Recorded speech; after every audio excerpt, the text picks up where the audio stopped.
Welcome to the Pandemonium Witches podcast, where the ADHD has just a touch of autism, where the true crime is as scary as the hauntings and unsolved cases. But the hosts never stay on topic for long. I'm Kat. I'm Rachel. I'm Em. And I'm Meg. Keep your arms, legs, and other extremities in the vehicle at all times, and enjoy the show. So, George has taken my my main key for my main electronic key from work. What? I don't know where he's put it. Did you give him coffee? No, there's like two places it could have been. Right. Inside the house. Uh-huh. Or in my Jeep. Right. Neither. They'd give him an offering. Maybe George might be a little bit more pleased. I'm not that worried about it because I purposely have a backup key. Right. And so I've just been using the backup key. It's more annoying because I have a black it's obsidian worry stone that I have in it as well. Oh. And I'm more upset about that than losing the key. I mean, I'm like, seriously? Well, for the whole month of October, I don't go outside at night. Period. I only do because I have to work. Right. But I mean, because, that's different. Your bitch is a walking Ouija board. We don't. It's valid. I don't wanna fuck shit, I mean, the only thing you want to fuck is your husband. That's besides the point. We don't need to talk about that. It's exactly the point.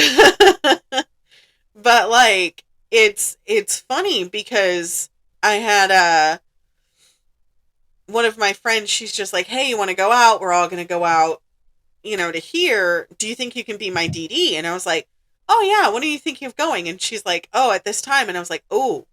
Nope. Oh no. And she's like, wait, you're actually serious? You won't go out of the house? And I was like, I will not. No. If I can stay inside during the month of October, I will. Unless it's to take the kids trick-or-treating or something, which, my kids aren't here. They're at home with their mom. Yeah. But, I mean, Emily remembers I would go through and cover all of the mirrors in the house.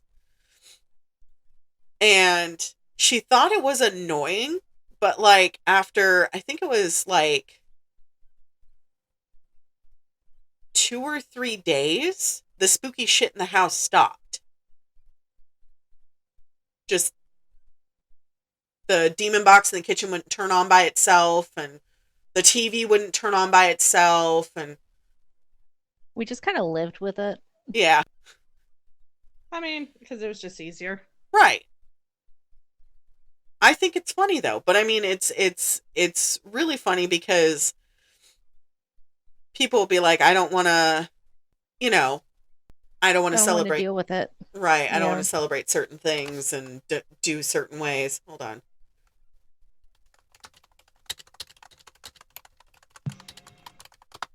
So one of the reels that popped up on Facebook was from the antlered doe, the one we got Josh's ring from. Yes. By the way, apparently, love her. She does bone carving. Yeah. I didn't realize that. Yeah. Because it's a video of her doing carving bones and creating bracelets and one of my comments went viral on her thing. And she had to specify I don't this particular ring is not waterproof. And I was like, oh, no. I'm not talking about the bone rings. My husband has a regular with the bone inlay. Yeah. So. Oh, she's got hand-carved antler necklaces now. That is amazing. If you guys don't know, antler doe is a... Wait, we're live? Yes! Oh my god! Where have you been? I just always assume that we're recording. We're always recording, Emily. I'm always I watching. need my coffee. I'm always watching you, Mike Wazowski. So it's a woman-owned business. She's based in Texas. She is phenomenal. That is beautiful. Absolutely beautiful. I'll put her link on today's episode if you guys want to go and give her a look. It's not sponsored or anything, but we just love her work. Right. I messaged her right now. Hmm? I know this is just for the three of us. Oh, okay. Okay. Because right now she's doing a sale. Well, not so much a sale as kind of like a raffle. Oh. And each ticket purchase, all the 100% of the proceeds will be donated to Feeding America. Good. That is good. Love that. Mm-hmm. Right. But I'm just like, oh my God. She's phenomenal. Mute things. But like, I sent her a message. I was like, hey, bestie bought. Because the ring. Right. I wasn't sure. Fit. I wasn't sure if it was going to fit. It did fit. But I sent her a message. I was like, bestie bought this for my husband. I was having problems with my card. Is there any way, like, if it doesn't fit, I could send it back? She goes, yeah, if you have the order number and everything like that, just give me a holler. She is amazing with her customer service. It said it was going to take, like a week to get to me, and it took 2 days. And she put, well, it's because you were already in Texas, and she's in Texas. But so it was still, like, she sent, like, a bunch of free shit in there, and I was like, that's fucking cool. I'm going to contact her about resizing, Adopted Graham's ring. I already talked to Sydney about it. Mm-hmm. She's fine with it. I got a Caribbean topaz that matches my necklace that my grandmother gave me. Yeah. So what I'm going to do is I'm going to get it resized and see if she might be able to put it inlay with an antler ring. So that way me and husband can match, because that would be really fucking cute. Right. We love matchy-matchy. We love matchy-matchy, but do you know what tomorrow is for our listeners? A day away. It is Halloween. Good job, Emily. Yay! I was totally paying attention. It's a day away. What do you expect?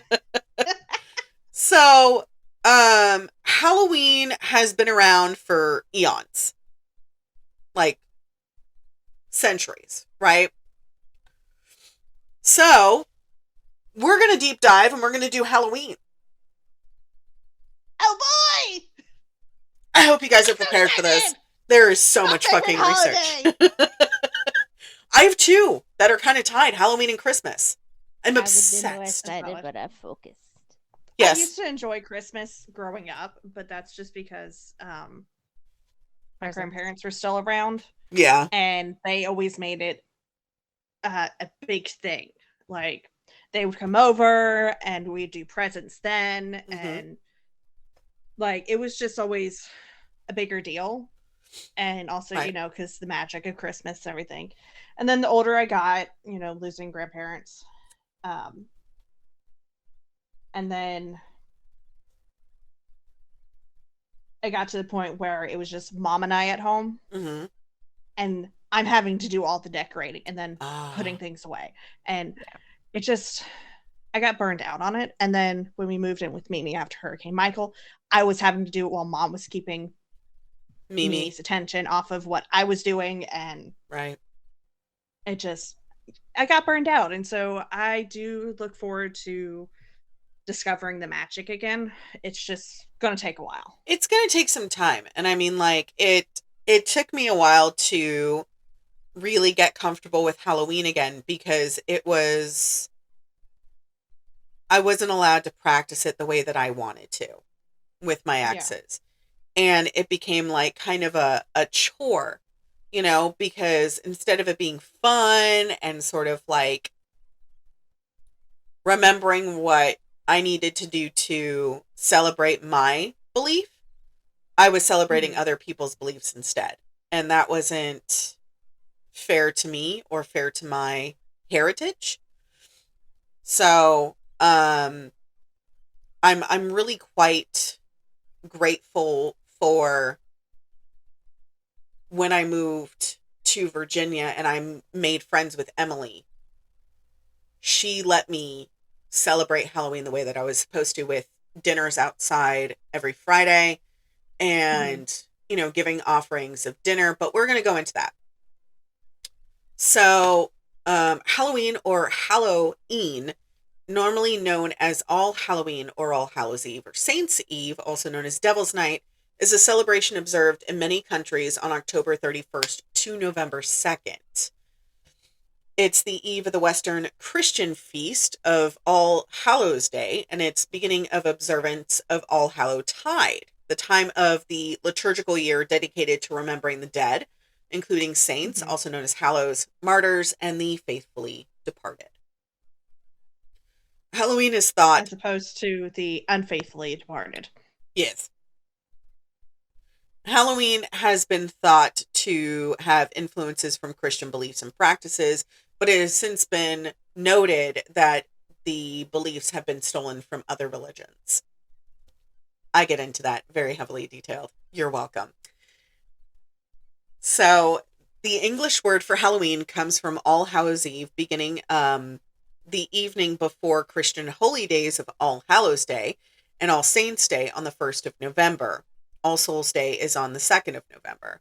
Since the time of the early church, major feasts in Christianity, such as Christmas, Easter, and the Pentecost, had vigils that began the night before, and as did the Feast of All Hallows. Do you know what those dates fall on?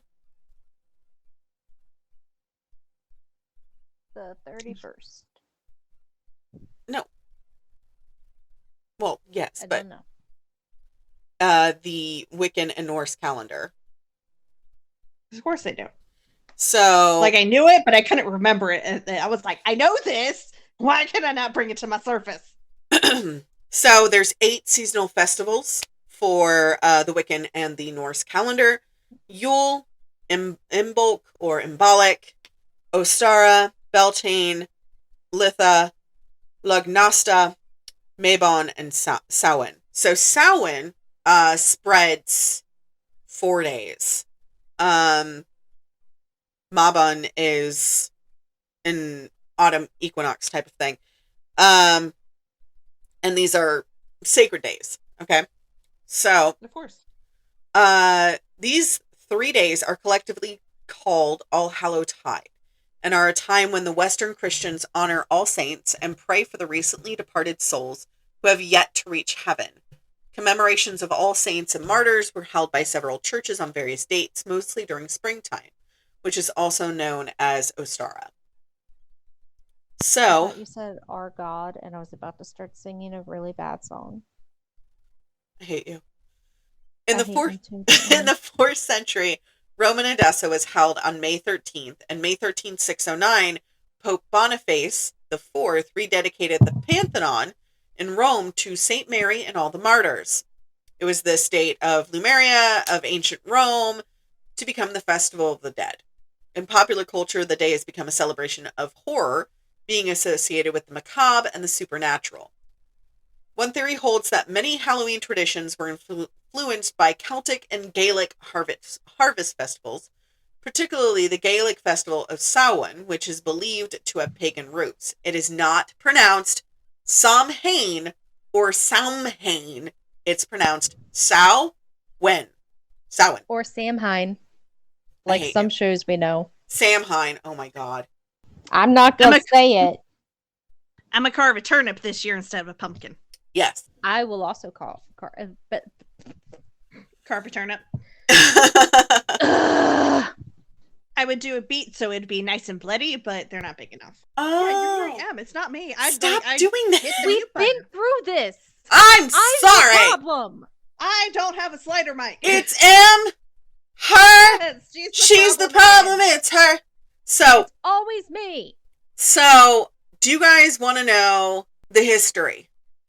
Always. So, Samhain may have been Christianized for All Hallows Day, along with All Hallows Eve, by the early church, stolen by the white men. But white men. No. But it's a vigil for Day of the Dead, essentially. So, Where the veil is the thinnest. yes. So, the entire month of October, I celebrate that, but we go into that later. So, celebrated in Ireland and Scotland for centuries. Irish and Scottish immigrants took many Halloween customs to North America in the 19th century. Excuse me? I did not deserve that middle finger of doom.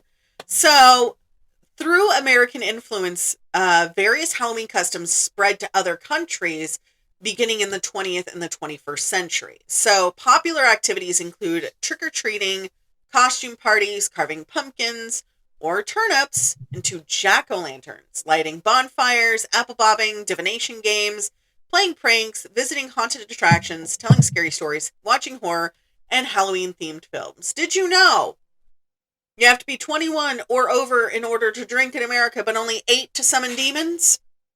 Yes, because a Ouija Ouija board boards. is for 8 and up. Bitches, don't use Ouija boards. Contact your friendly neighborhood medium or somebody who is a medium or a psychic.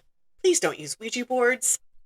Use a Ouija board. That's most of the time during Halloween is when I get most of my business for clients, is because they do dumb shit like use Ouija boards.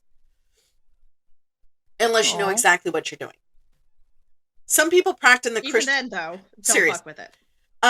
Some people practice the Christian observance of All Hallows Eve, including attending church services, lighting candles on graves, although it's a secular celebration for others. Some Christians historically abstained from meat on All Hallows Eve, a tradition reflected in the eating of certain vegetarian foods on this vigil day, including apples, potato cakes, and soul cakes. Which would make sense because harvesting, you have an abundance of this thing, so you're Right. It's essentially the end of harvest season is during that time. By the end of the 12th century, the celebration had become known as Holy Days of Obligation in the Western Christian Church, involved by such traditions as ringing bells for souls in purgatory. This is still done prior in older religions. Don't get me wrong, I love my friends that are Christian or Catholic. However, they stole a good chunk of their beliefs from other religions. I know so my upbringing was a little fuckery because mom being British, Anglican, and the closest we could get to America was Episcopalian. Right. But we went to a Protestant service on the military base because you had the one chaplain who covers all the Christian services. Yep. Except for the Jewish. And so like he just has to do everything. So you either had the Catholic service or the everything else service. Right. I mean, so growing up went to the everything else service, but he still did the ringing of the bell for the souls. It's and so huge. Growing up, I was used to that. And so then switching to a Southern Baptist church, after my grandfather had his cardiac arrest, it was completely different. And so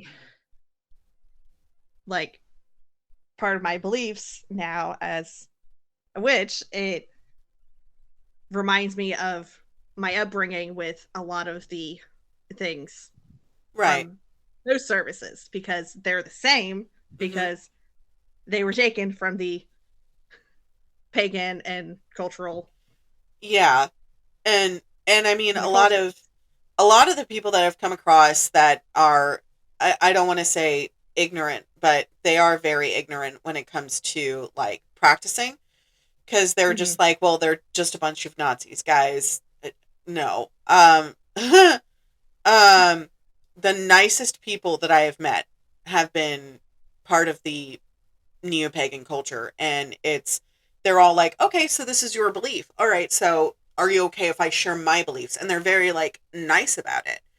and they Yeah. ask questions, and they're genuinely curious about what I practice, because I don't practice normal, what people deem as normal pagan religion. It's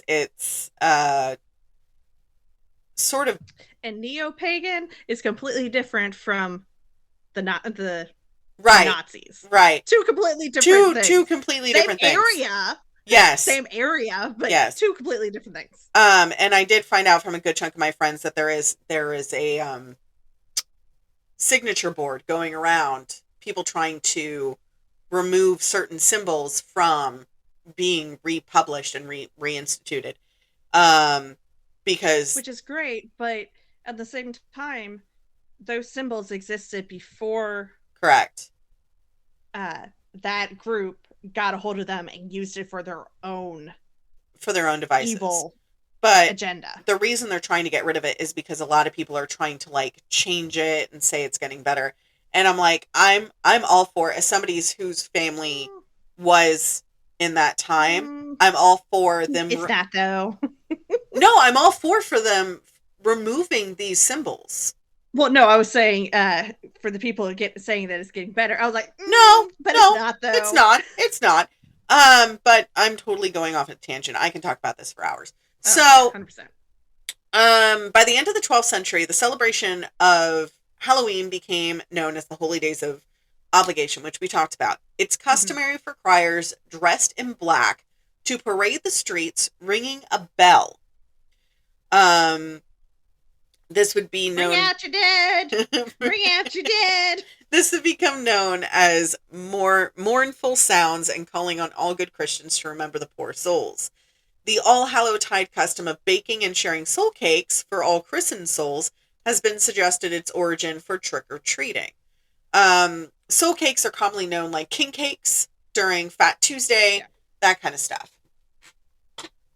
So this custom dates back to at least as far as the 15th century in parts of England, Wales, Flanders, Bavaria, and Austria.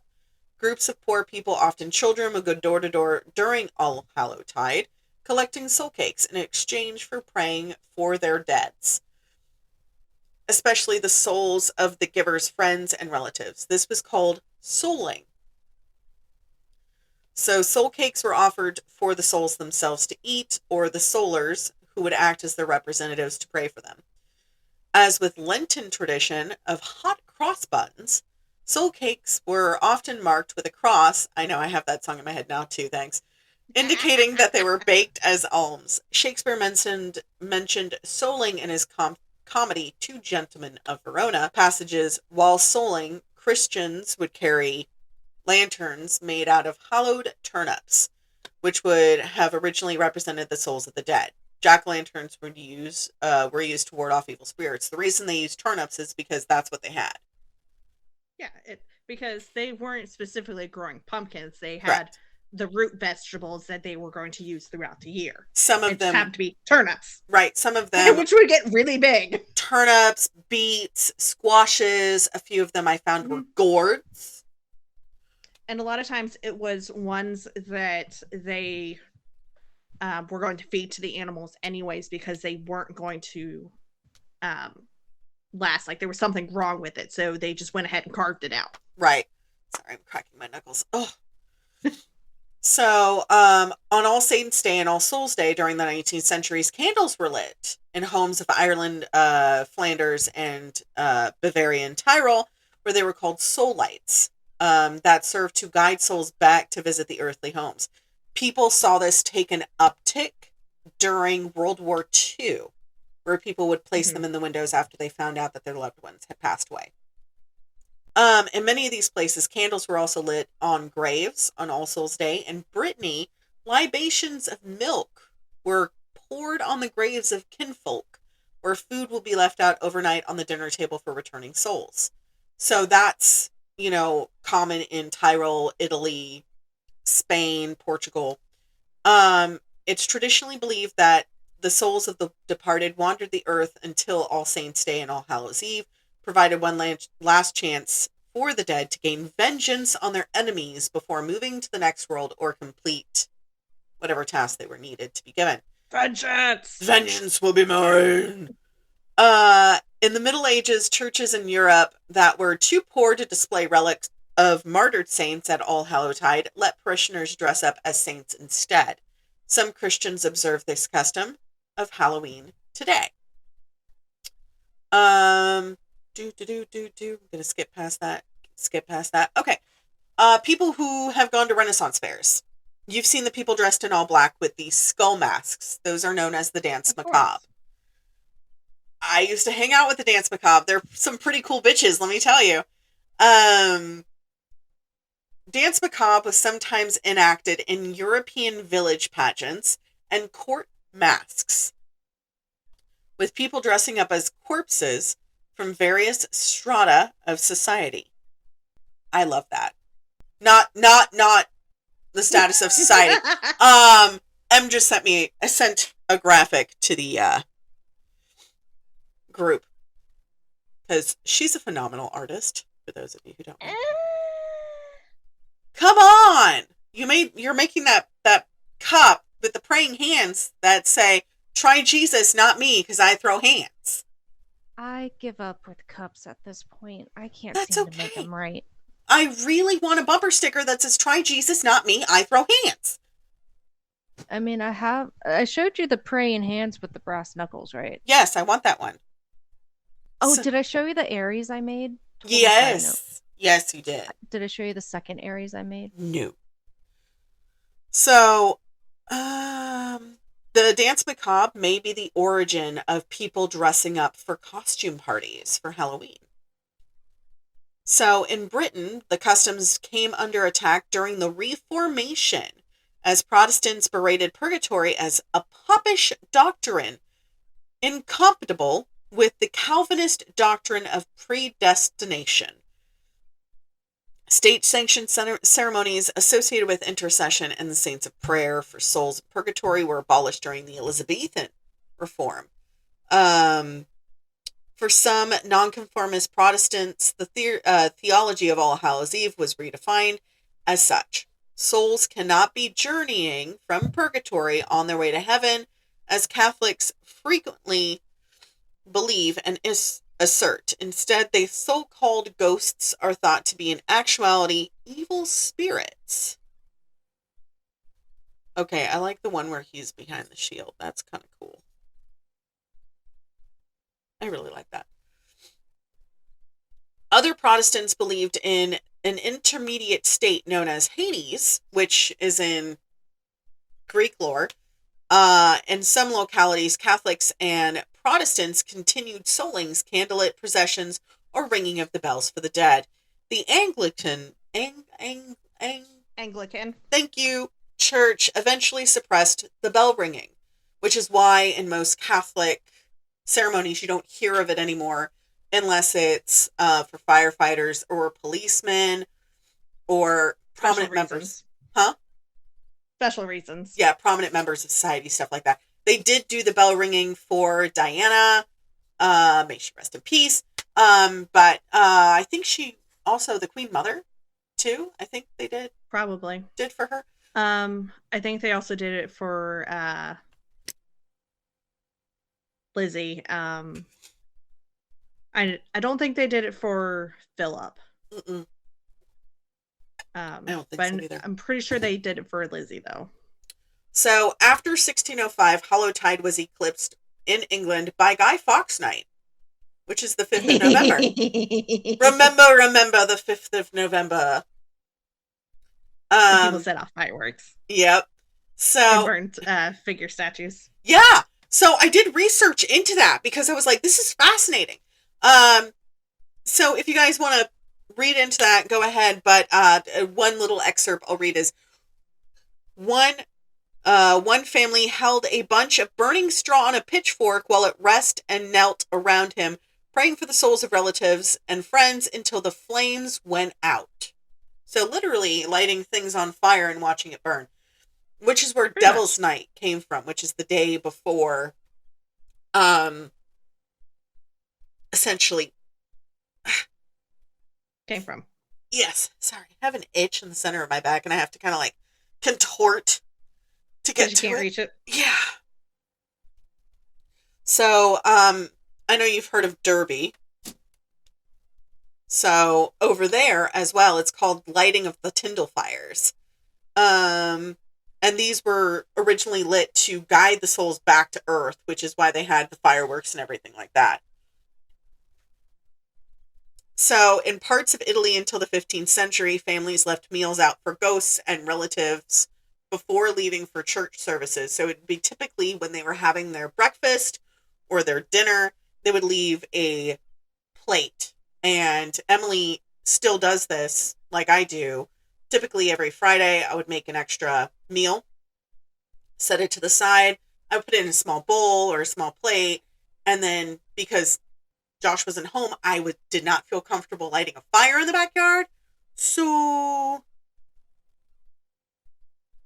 Okay.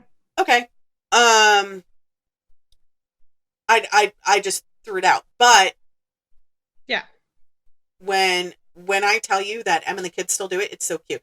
Oh, look, it's our Meowmager. All I saw was his tail and then M's face. Go, really? So, in 1823, the graveyard of the Holy Spirit Hospital in Rome presented a scene in which bodies of those who had recently died were arrayed around a wax statue of an angel pointed upwards to the heavens. In the same country, parish priests that went house to house asking for small gifts of food, which they shared amongst themselves throughout that night. And that's the bodies, the quote-unquote bodies. Yeah. So in Spain, they continued to bake special pastries called the bones of the holy, also known as huesos de santo, and set them on graves. That's kind of like putting sweet cakes or soul cakes. Let's see here. So, and in 19th century San Sebastian, there's a procession to the city cemetery at All Hallowtide, an event that drew beggars who appealed to the tender recollections of one's deceased friends and family for sympathy, and they would beg for money and food. So Samhain marks the end of harvest season and the beginning of winter, that's my end. I apologize. I was like, what just happened? No, he's doing dishes. So, yeah, I told him I was going to do it at the end, but it's fine. So Samhain marked the end of the harvest season and the beginning of winter for the darker half of the year. It is seen as the liminal time when the boundary between this world and the other world are thinned. This also meant that AOC, the spirits or the fairies, could easily come into this world and are particularly active. As someone who is a walking Ouija board, can confirm. Most scholars see ghosts, spirits, or fae as degraded versions of ancient gods whose power remained active in people's minds even after they've officially been replaced by larger religious beliefs. They were later deemed as terrible people and burned. Anyways, that was back in the 1600s. So, during AOC at Samhain, it was to ensure people and livestock survived for the winter. Offerings of food and drink or portions of the crops were left outside for them as a thank you for their harvest. Mm-hmm. The souls of the dead were also said to revisit the homes, seeking hospitality. The places were set at the dinner table by the fire to welcome them. And that's where giving the offerings to the fire came around later in life, because you couldn't leave food out for long periods of time. Scavengers would come. Yeah. Not to mention all kinds of insects coming inside. Right. So after a while, apples and nuts were then used, including in later traditions, apple bobbing, nut roasting, scrying, and mirror gazing. Guys, don't mirror gaze unless you know what you're doing, especially during October, please. Right. Special bonfires were lit, and there were rituals involving them. Their flames, smoke, and ashes were deemed to have protective and cleansing powers, because they would use peat and pine smoke. And those are known for cleansing and restorative properties. They were also used at this time for divination to ward off evil spirits. In Scotland, peat fires and bonfires and divination games were banned by the church elders in some parishes. In Wales, bonfires were also lit to prevent souls of the dead from falling to earth. Later, these bonfires were known to keep away the devil. So, Because Catholic Church. right. So, after like 14th, 15th century, at the beginning of the 16th century, people started wearing disguises and going from door to door for trick-or-treating, essentially. They were masked and painted with blackened face, often threatening to do mischief if they were not welcomed. It is said that the ancient Gaelic festival included people in costume representing the spirits, and that faces were marked or blackened with ashes from the sacred bonfires. In parts of Wales, men went about dressed as fearsome beings called Wrach. W-R-A-C-H is how it's pronounced, but it's spelled G-W-R-A-C-H-O-D. I looked up the pronunciation. It took me 4 hours. Wrach. Yeah. There's no T. There's no T. Gaelic. It's Gaelic. So, in the late 19th and 20th century, people in Glamorgan and Orkney cross-dressed. Good for you. Right on. We love that. Elsewhere in Europe, mumming, which was dressing up, was a part of other festivals, but in Celtic-speaking regions, it was particularly appropriate to a night upon which supernatural beings were said to be abroad and could be imitated or warded off by human wanderers.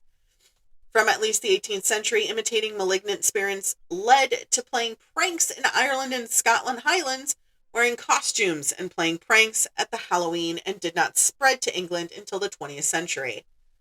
Pranksters used hollowed-out turnips or Mangel wurzels as lanterns and often carved with grotesque faces.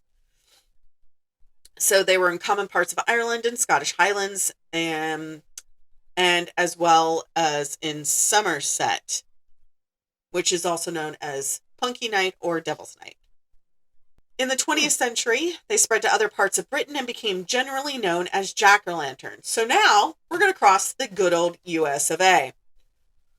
Oh, God. Anglican colonists in the South United States and Catholic colonists in Maryland recognized All Hallows Eve in their church calendars, although Puritans of New England strongly opposed of this holiday, along with other traditional holidays in the established church, including Christmas.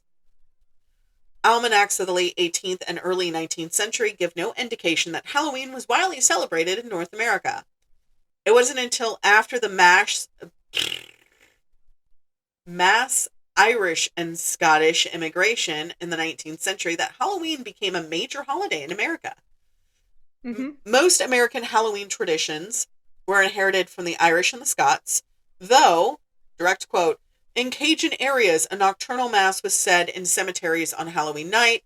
Candles that had been blessed were placed on graves, and families often spent the entire night at gravesites. Originally confined to these immigrant communities, it was gradually assimilated into mainstream society and was celebrated coast to coast by people of all social, racial, and religious backgrounds by the early 20th century. Halloween spread to many other countries by the late 20th century and early 21st, including mainland Europe and some parts of the Far East. Interesting. So, now we're in modern era. Oh, boy. Imagery of the skull, reference to Golem? Golgotha. Close enough. Yeah, it's like a golem.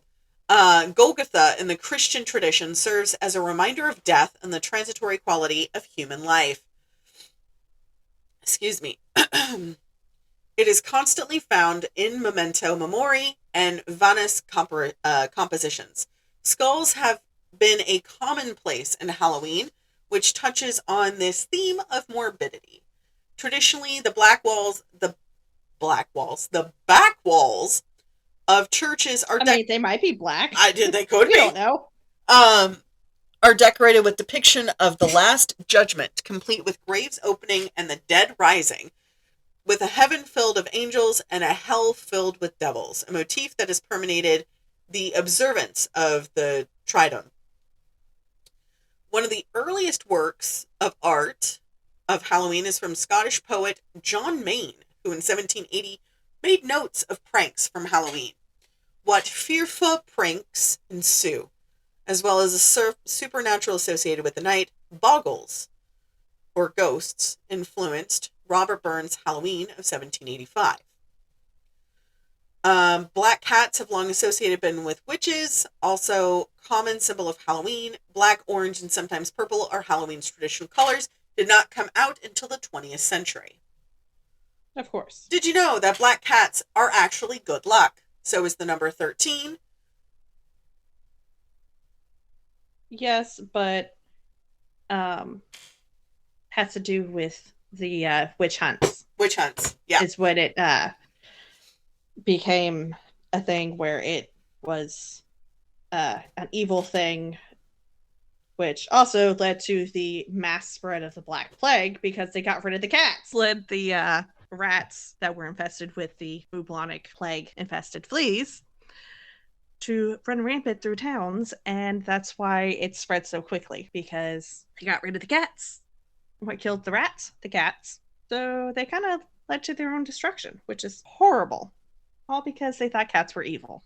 And then they noticed that the women that were I love you too. on the... We could hear you doing dishes. So the women that were on the outskirts of town had cats, and were just not getting sick. And so they had to be a witch because they weren't getting the plague. Oh. Because the cats were protecting them. And so that led to the whole witch hunt. Yeah. Because they were also healers and midwives and, helping people live. Right. So, and because they owned their own property and they were living without a man, they had to be witches. No, they were just a strong, independent woman. And I'm so sorry. Even though I already peed 4 times before we came on, my bladder went, not today, bitch. It's been like 2 hours. It's been 2 hours. I'm fighting with my machine. You're fine. You're fine. I'm sorry. Damn it. But yeah, no, it was super commonplace for people to get pretty much, you're a witch, and it's like, no, I'm just a herbist. My name is I'm just a healer, right? Making sure people don't die, and right, and healing animals and people, and all of a sudden, they're. Yep.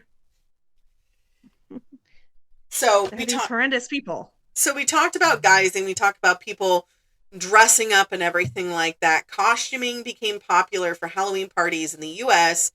in the early 20th century, as often for adults and children, especially when trick-or-treating became popular in Canada and the U.S. in the 1920s and 30s. Yeah. So the origin of Halloween costumes are typically linked to the Gaelic festival of Samhain, which we talked about a few times. So, trick-or-treating is customary, a celebration for children on Halloween. Children go in costume from house to house, asking for treats such as candy and sometimes money with the question, trick or treat. This word implies a threat to perform mischief on the homeowners or their property if no treat is given. Yeah. I was just like, God damn! Yeah, that's where that came from. I know, but I was like, Jesus. So, this is said to have roots in the medieval practice of mumming, which we talked about earlier. In England, from the medieval period up to the 1930s, people practiced the Christian custom of souling. And in the Philippines, the practice of souling it's a long word, Pangaluluwa,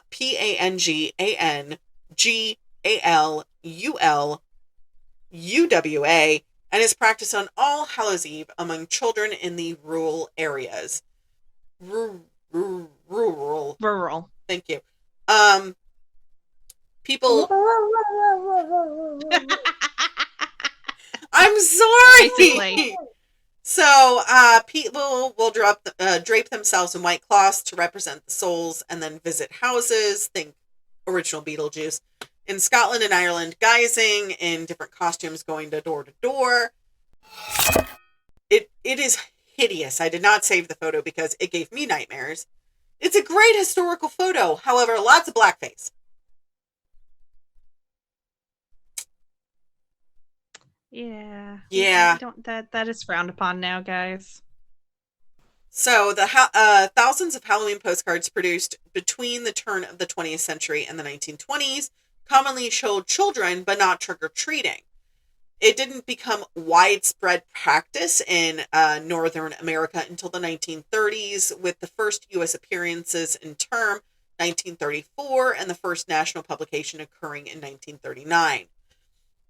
A popular variant of trick-or-treating, also known as trunk-or-treating, which we get to do that on base, or Halloween tailgating, occurs when the children are offered treats from the trunks of cars parked in a parking lot. Sometimes a school parking lot, often churches. In a trunk-or-treat event, the boot or the trunk of the car of each automobile is decorated with certain themes, such as those of children's literature, movies, scripture, and job roles.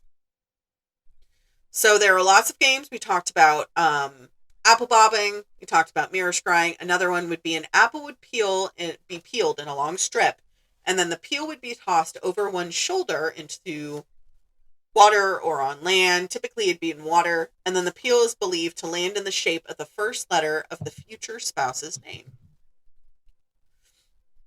Doesn't usually happen, but yeah. They like to fully believe that it would. Yeah. So the hazelnut roasting, which I talked about earlier. So one would be named for the person roasting them and the other for the person that they desire. If the nut jumps away from the heat, it is a bad sign. And if the nuts roast quietly, it foretells of a good match. However, this was often wrong and it was often backwards. And the person that they roasted with is a bad match and the one that jumped out is a good match. Of course. A salty oatmeal bannock would be baked. We talked about soul cakes. Unmarried women were told if they sat in a darkened room and gazed into a mirror on Halloween night, the face of their future husband would appear in the mirror. That is also known as... Didn't always happen. Yeah, that was known as mirror scrying. Didn't always happen like that, but they said it would lead to their matrimony match. Another popular Irish game, which I'm not even going to pronounce that because it's Gaelic, is known in English as blindfolds. A person would be blindfolded and then choose between several saucers, and the item in the saucer would provide a hint as to their future. A ring would mean you would marry soon. Clay, you would die soon, perhaps within the year. And water would mean that you would emigrate. Rosemary beads, they would take the holy order, become a nun, a priest, a monk. And a coin, that they would become rich. A bean, that they would become poor. And that's so on and so forth. Yeah. So Ireland and Scotland, items would be hidden in food, such, as if a ring would be in there and they found the ring, like with king cakes, finding the baby, you would be married soon. Haunted houses became super common once the horror theme started to take over. Most attractions are seasonal Halloween businesses that may include haunted houses, corn mazes, and hay rides. And the level of sophistication to the effects have risen as the industry has grown. First recorded purpose-built house was in Orton and Spooner Ghost House, which opened in 1915 in Liphook, England. This attraction actually most closely resembled a fun house. During the 30s, the same as trick-or-treating, that Halloween-themed haunted houses began to appear in America. It was in the late 1950s that haunted houses became a major attraction and began to appear, focusing first on California, sponsored by Children's Home Health Junior Auxiliary in San Mateo. Their haunted house opened in 1957. San Bernardino Assistance League haunted house opened in 58. Home haunts began to appear across the country during 62 and 63. The San Mateo haunted house opened in 64. And then we get to our favorite attraction, Disneyland and Disney World. Oh boy. So the haunted house as an American cultural icon began distributing at the opening of the Haunted Mansion in Disneyland in August 12th of 1969. Fun fact! Did you know that people spread their loved ones' ashes in Disney? Guys, Disney don't do that. hates it. Disney hates it. I get into that. Human cremated remains Guys, please don't do that. Human cremated remains are considered a biohazard and require an extensive level cleanup with special equipment for hazmat, and will shut down rides for extended periods of time, sometimes days. The cast members hate it, guys. Noted. This is a terrible way to treat your loved ones. This is a direct quote from Disney. That is disgusting. Why are you sending me that? Oh god, now I'm itchy. God damn it. See? Kill the cat. I told you! He's orange. But the fact of the matter is that spreading ashes at Disney is a persistent issue, one that doesn't end well for anyone. If you do it, you will be removed from the park, and probably more than likely, banned. Lifetime ban.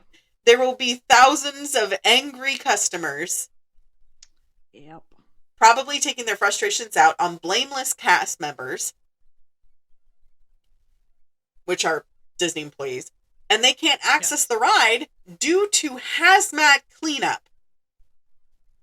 Guys, don't do this, please. More common locations are in landscaping areas out in front, in the water, on rides like It's a Small World, Pirates of the Caribbean, or in the moats surrounding the castle. When someone is in fact caught spreading the ashes, direct quote, park security is called, Anaheim Police Department is called, and officers have responded on calls for regarding ashes. Spreading ashes without permission. The cops in Orlando get called. Yeah. Cool. Could you imagine being arrested by a dude wearing a badge in the shape of a mouse? I have a friend who was in Disney jail. It's actually quite nice. They have a TV down there. But what? He's not allowed to go back onto the rides. I'd be pissed. He was pretty pissed, but I mean, it's what his ex-wife wanted to do before she died. So, I mean, there's a reason they're an ex. Because she's dead. She was dying of cancer. Well, yeah. I mean, God damn it! I knew I was gonna shoot myself in the foot on one of these episodes again, and here I am. Here's my foot. I told you. I said you need to wait for it, and you haven't. It's okay. It's fine. He's gonna find this hilarious, though. So, okay. Well, as long as he finds it hilarious. Yeah. Yeah. Okay. Spreading ashes without permission on private property is a misdemeanor in California that can result in 6 months in jail and a hefty fine. According to the 2018 post on the Southern California Defense blog run by Tustin legal firm Wallen and Calrick, not only would you be facing criminal charges, but your loved one ashes will end up in the trash. Where they they get, if it's in a place where they can get vacuumed, they end up in the vacuum first and then in the trash. Then in the trash. Yeah. They will not end in that vacuum for however long. Until it gets full. A whole bunch of other people. They make new friends in there. Where are you from? Oh, I'm from Canada. Eh? Where are you from? Oh, I'm from Miami. Eh? Why do you have a Canadian accent? Oh, I'm a transplant. So instead of internally living at the Haunted Mansion or Pirates of the Caribbean, they'll be in the trash. Yeah. Some people, according to the 2007 Los Angeles Times article, alleged that a woman dropped ashes into the water at the Pirates of the Caribbean, and they even tried to do things by the book by asking for permission, but were denied. I remember and then they that. Just proceeded to do it anyways. I don't. Right, I was there that weekend. So the weekend that she dropped the ashes in the water at Pirates. It was down the whole weekend, so I was there Thursday through Sunday, and I drove home Sunday night. Because they gotta drain it, don't they? They have to drain all the water, and then they have to and then go in and sterilize everything. And then I'd be pissed. And so it's not just they have to do to the boats, right? To the tracks, to the walls, to the window drop down balls. Oh, these bitches crawl, and even into the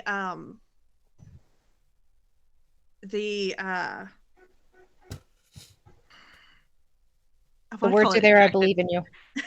Thanks. So like the pieces The gears? like that you well not just inside the tank, because they don't know if when she dumped it, if it gets onto any of the pieces on the sides. Yeah, yeah, And so yeah, they yeah, have to yeah. clean those as well. So like it is massive. Like everything has to be taken down. Right. Yeah, they gotta Cleaned. take like everything apart. Right. Yeah.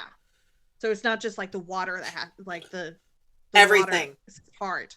But Everything in that building. they had people go in with Disney waiters, so it had like a little Disney logo on the back, but it was like essentially fisherman waiters. And one of my friends worked at Disney, and he was just like, You got a lot of fucking friends, dude. Dude, let me tell you, I have friends they're not best friends. They're not people that they're people I know. They're acquaintances. They're acquaintances. But I call them friends because I've known them longer than I've known my quote unquote acquaintances.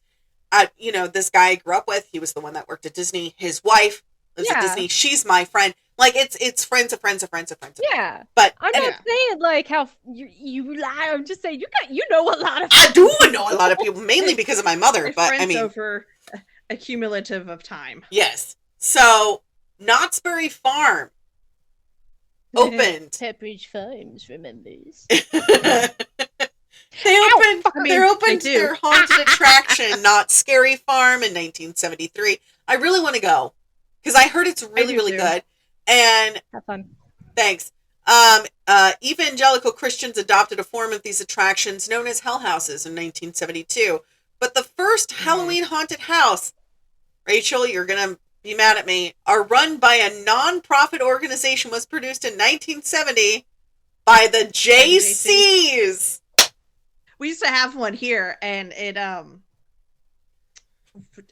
was held in the our Marine Institute, where basically is a very bottom last chance for kids to graduate high school and get like some sort of trade school thing.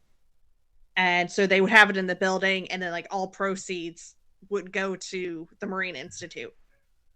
And so it was pretty cool. Like, and so it was like all the kids were like local, and so like it was local stuff. It was awesome. I love that.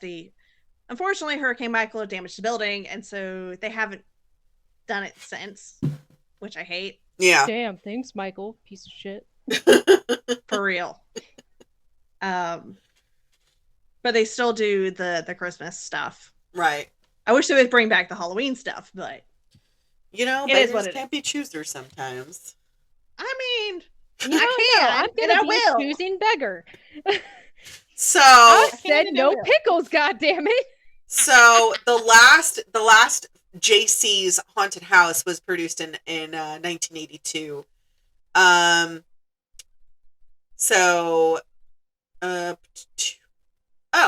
Here we go. So on the evening of May 11th, 1984, that is 2 days after I was born, 84. That's my birthday. That is your birthday, but it wasn't 84. That was 2 days after I was born. Oh, this is true. So it was two years before you were born, though. 2, 3, 4. Something girl, like I'm 97. 4. So in Jackson Township, New Jersey, the haunted castle at Six Flags caught fire. As a result of the fire, 8 teenagers perished. May they rest in peace. Oh. The backlash of the tragedy. Hilarious that they caught fire, though. Yes. I think I accidentally made the pressure too strong. Uh-oh. Did you break it? Please tell me you didn't break it. Oh, good. Oh, that's a great chair. I love that chair. You know where she got that chair? Me. So, the backlash of the tragedy. Oh, no. The pressure was too big for that one. Shit. So the backlash to the tragedy of the teenagers dying was tightening the regulations relating to safety and building codes and the frequency of inspections of attractions nationwide. The smaller venues, especially the nonprofit attractions, were unable to compete financially with these codes, and better-footed commercial enterprises filled the vacuum of the smaller enterprises. Facilities were often able to avoid regulation because they were considered to be temporary installations, now had to adhere to stricter codes required of permanent attractions. So, in the late 80s, early 90s, theme parks became notably figures in the Halloween business. Six Flags Fright Fest began in 86, and Universal Studios Florida began Halloween Horror Nights in 91. Knott's Scary Farm experienced a surge in attendance in the 90s as a result of America's obsession with Halloween and horror as a cultural event. Horror. Fuck you. That word. So theme parks have played a major role in globalizing this holiday. Universal Studios Singapore and Universal Studios Japan both participate, even though they don't celebrate it big. Well, Disney's Not So Scary Halloween. Because it makes the money. Well, and Disney's Not So Scary Halloween Party events at its park in Paris, Hong Kong, and Tokyo, as well as the United States. Food. I dive deep into that one, but it's mainly stuff that we all talk about. But we're only going to talk about one fact that everybody thinks happens. This is a PSA. Drug dealers are not going to give your kids drugs. Exactly. They're expensive. As somebody who used to do drugs, they are expensive. They ain't going to give that shit away for free. No. I don't know anybody who would. Right. Now, did you know that there was a guy? There's always a guy. There's always a guy of tampering with poison. Of course. That was poison. So, virtually all the known candy poisoning incidents involved parents who poisoned their own children. There were no such things as razor blades in apples or syringes in people's backs. Not so fun fact, Ronald Clark O'Brien, which we are going to be covering later, is nicknamed the Candyman, or the man who killed Halloween. He was convicted of killing his 8-year-old son Timothy, who was on Halloween night, 1974, with potassium cyanide laced pixie sticks that was ostensibly collected during a trick-or-treating outing. O'Brien poisoned his son in order to claim his life insurance money to ease his own financial troubles, as he was $100,000 in debt. How the fuck did he get that far into debt? I don't know, but he's on my list to cover unless you want to cover him. No thanks. No, don't practice. Don't practice. No practicing. No practicing. Just do it the first time. So he poisoned his daughter and 3 other children in an attempt to cover up his crime. However, neither his daughter nor the other children ate the poison candy, just his son. So he was committed of capital... The girls were smarter. Right. This is why we live longer. Yes, this is. So he was convicted of capital murder June of 75 and sentenced to death. He was executed by lethal injection March of 84. So if you think your kid's candy is tainted, definitely give it a look. Like what I do is I did it for Emily's kids and Kat's kids, my old landlord. I would sit on the stoop and I would go through the candy and see if there was anything torn, anything open, any sort of poke holes or anything. If there was anything that just looks suspicious. Anything that looks suspicious went in the bin. And I would take a quote-unquote candy tax. I would take one thing of Reese's. Of course. Or a Kit Kat. Or a gumball or something. But I would take something small. So... something small that they already had multiples of. So I talked... This is literally 30 pages of notes, guys. I'm on page 14. I'm trying to go through this as quickly as I can. We already talked about the Christians coming. We already talked about the Christians stealing everything. But we're going to go into some fun facts. Did you know that other religions celebrate things like this? Really? Do you want to hear about it?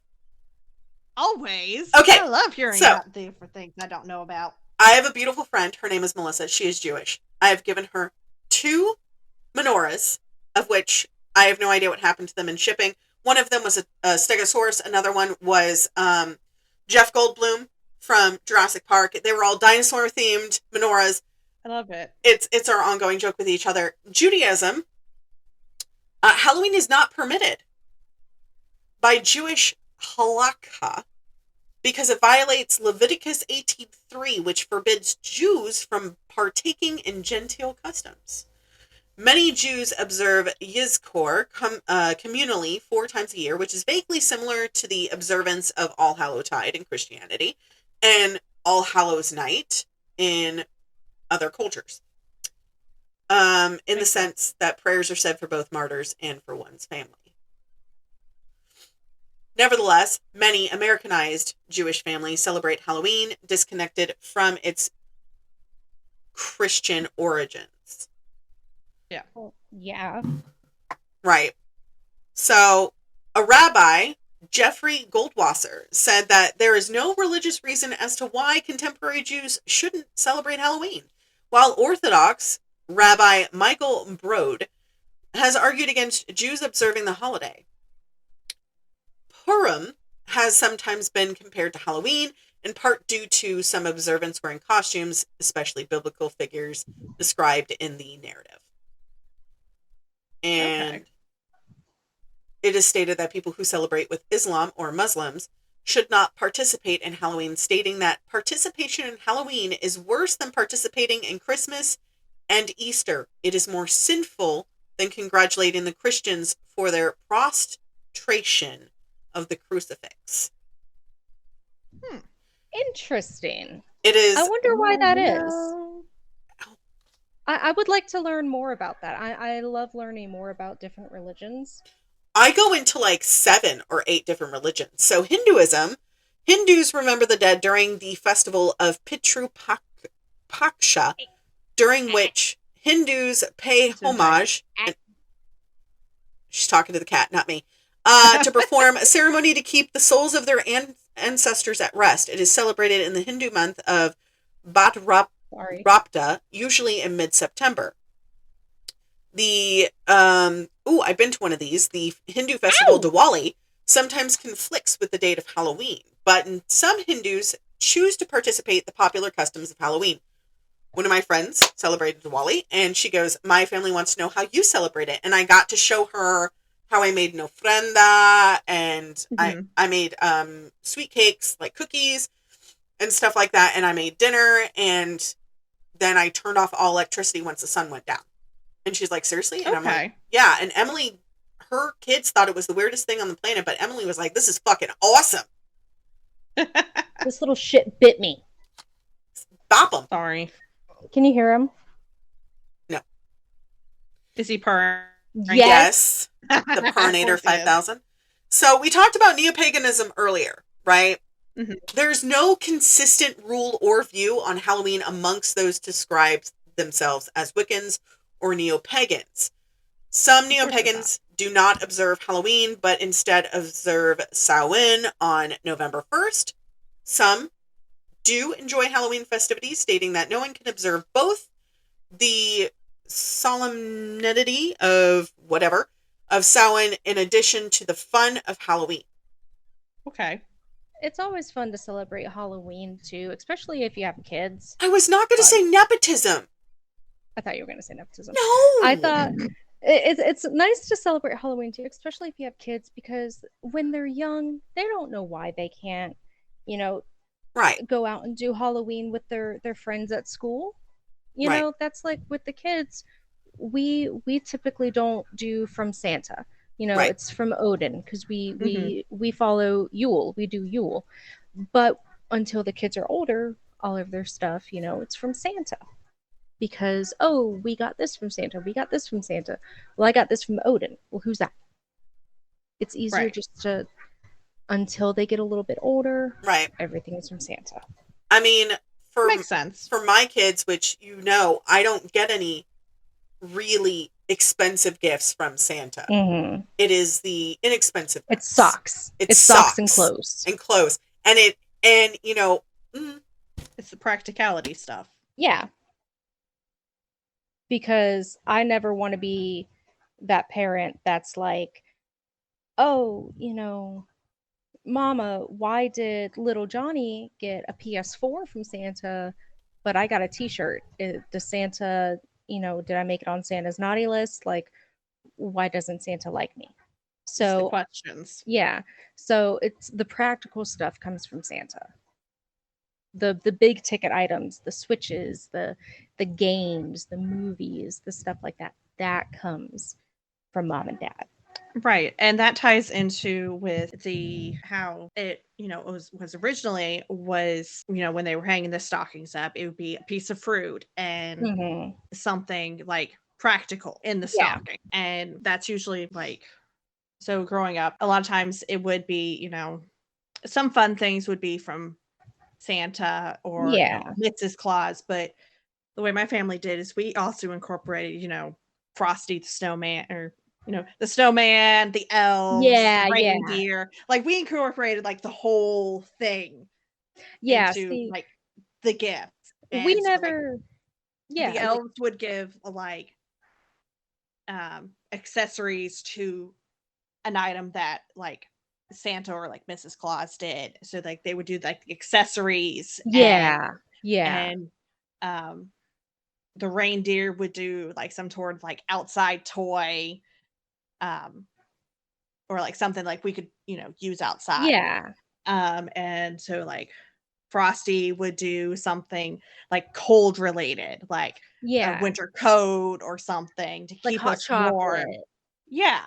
And then like Santa and Mrs. Claus would like usually do like one bigger kind of item, but everything else was always from mom and dad, Grandma, grandpa. grandparents, Yeah, and then like, the little things from like siblings. yeah. And like we don't do the elf on the shelf because Yeah. you don't Oh, invite fuck the fae no. in the house. No. So we have the gnome at the door because Yeah. in Norse culture there were, I believe it's 7 or 13 gnomes There's 13. that would come to the house, and if you left your boot out, they would put something in your boot. And it Yep. was like candy or fruit, like little candied figs, stuff like that. Oh, you have a little butler. And I love you. so we would move one of our garden gnomes to the front door, Yeah. and it has a little sign on it. And one of the shoes that the kids don't fit anymore, we would have them each put one out by the front door, and then they would check it in the morning. And the gnome would leave a gift in there, and it's like a Snickers bar, Hershey, just their favorite candy. Right. And it's a lot nicer than an elf getting into shit. Well, Oh, I mean, when my cousin has kids, we've already discussed, my aunt made me a fuckload of porcelain dolls, handmade. Oh, Beautiful Victorian porcelain dolls. They are at my mom's house, 2 of them. I had 6. 4 of them were given to my friend for her haunt, but they watched me. And I couldn't stand it. So instead, during Halloween, I can do plastic dolls. Right. Plastic dolls I'm okay with. The porcelain, So for Halloween, she's going to do the doll in the hall. I'm good. So remind me not to visit this person. You can keep your dolls. I They can stepped stay out. in your halls. Sorry, I stepped out for a second. I'm having a pain day. It's fine. Took some ibuprofen. I'm good. So it talks about how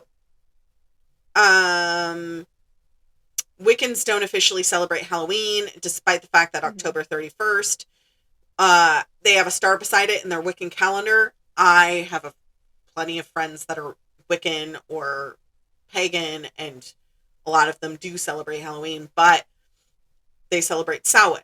And Samhain is like a 3 to 4 day holiday. Mm-hmm. And let's see here. So a lot of the immigrants that came to America started the Halloween process here in the United States, but it's mostly known in a lot of different countries. So China, celebrating the Hungry Ghost Festival, is not strictly a Halloween custom. It's an old Taoist tradition. Daoist. I love that. It guides the spirits that walk the earth on the 15th day of the 7th lunar month, also known as Ghost Month, at dusk, People lay out incense, food, and water in front of photos of deceased family members. I love Yeah. that. The That's so. It reminds me of Day of the Dead. It does, which I do discuss, of course. It's kind of their version of it. Yeah. So many see this tradition as a way of appeasing the hungry ghosts that have been errant since the beginning of the ghost month. Later that same night, a feast is typically held where families leave an open setting at the table for a departed ancestor. And that's a common theme in all of the history that I found. Costa Rica, Dia Nacional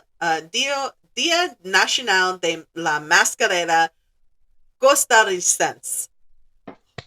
That was a mouthful. That, if I butchered it, I'm so sorry.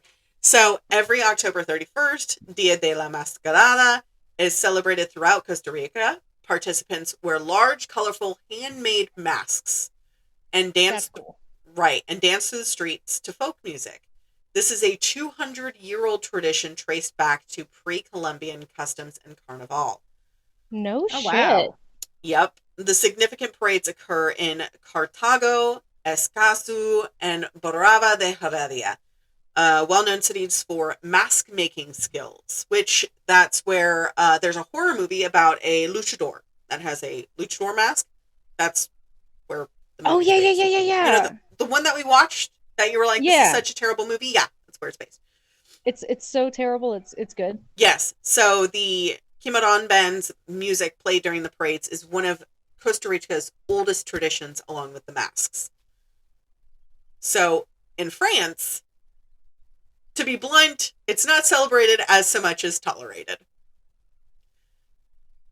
Halloween is often outshone by La Toussaint, All Saints' Day, on November 1st. The French reserve a little fanfare for Halloween as it is seen as an imported American tradition. The few Halloween costumes seen on the 31st are genuinely terrifying. Nice. A few Halloween... I mean, the costumes from like the 20s, 30s, 40s, even into the 50s and 60s were absolutely terrifying. I have pictures. Oh, of course you do. Hi, my new name is now Picture Gremlin. Not Moo Mama. So, a few of the Halloween costumes are seen terrifying. All Saints' Day, however, is a national public holiday. So, on this day, the French special church services and cemeteries to lay flowers on deceased relatives' graves. Guatemala, Barraletes Gigantes is a festival at the beginning of November to honor All Saints' Day and Day of the Dead, or Dia de los Muertos. They use vibrant handmade kites to fly over cemeteries of Santiago Zacatepec and Zimpango. Yeah. The kite flying practice, a 3,000-year-old tradition, was believed a way to communicate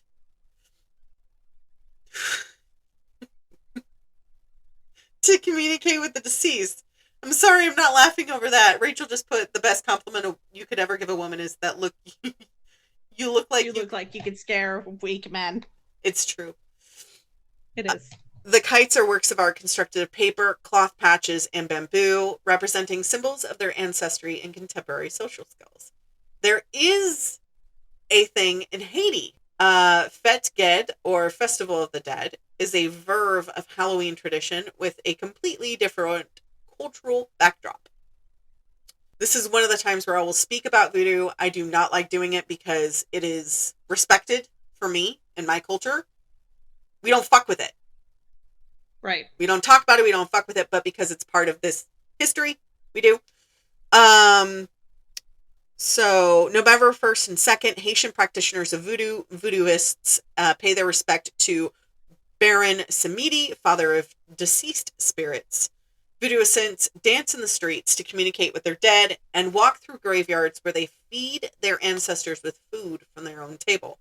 Fête Ged is occasionally described as the voodoo equivalent of Mardi Gras, Dia de los Muertos, and Halloween combined.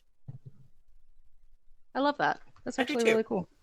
Hong Kong has gradually begun to celebrate and embrace Halloween, despite its colonialist origins.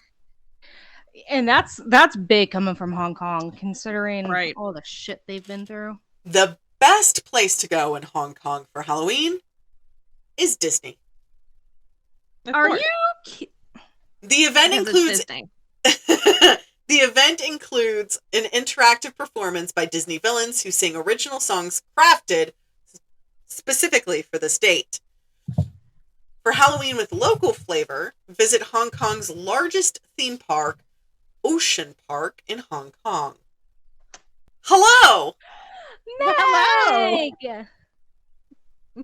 What? I'm sorry. I hear nothing. Meg lost her voice. Quick, let's talk shit while she can't talk back. Hold on. She's wearing a shirt that says Easy Bake Coven. Yes! I love it. I need that shirt. I think your mic might be off or not connected, or maybe the mute button is on your. No, it's the off button.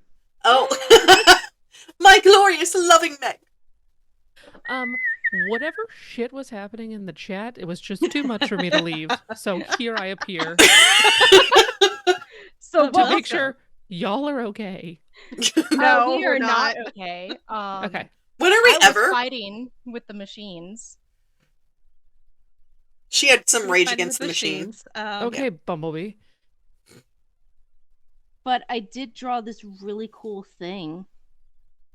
She did. Nice. Nice. Well, don't let me interrupt now that I know that y'all are not on fire. No, wait, No, stay. just We're my talking about uterus. Halloween. Oh, okay, cool. Yeah. Nice. Yeah. So, We're talking about Halloween, though. Hong Kong has two places. So we talked about Hong Kong Disneyland and Ocean Park Hong Kong. It's an oceanarium and zoological attraction. Ooh, that sounds fun. Sounds like my favorite place to be. I know. One moment, I need to move. It has sharks. Okay, so like right outside my door. Yes, but yours eat people. Those ones are in cages, which is actually more terrible. But I mean, they still eat people, so I mean. yes, just from behind. They eat people on display, which Yes. is Just not worse. as readily. Not as readily. Right. Yeah. Valid. Fair. So it's also celebrated in Italy, which we talked about Italy a little bit earlier. Yes. I'm not even going to try to pronounce this because my cousin's going to make fun of me. She speaks Italian. I don't. Oh, wait, send it to me. I'll do it so she can make fun of me. Okay, great. Here. It's in the chat. There's the first word, which is on November 1st.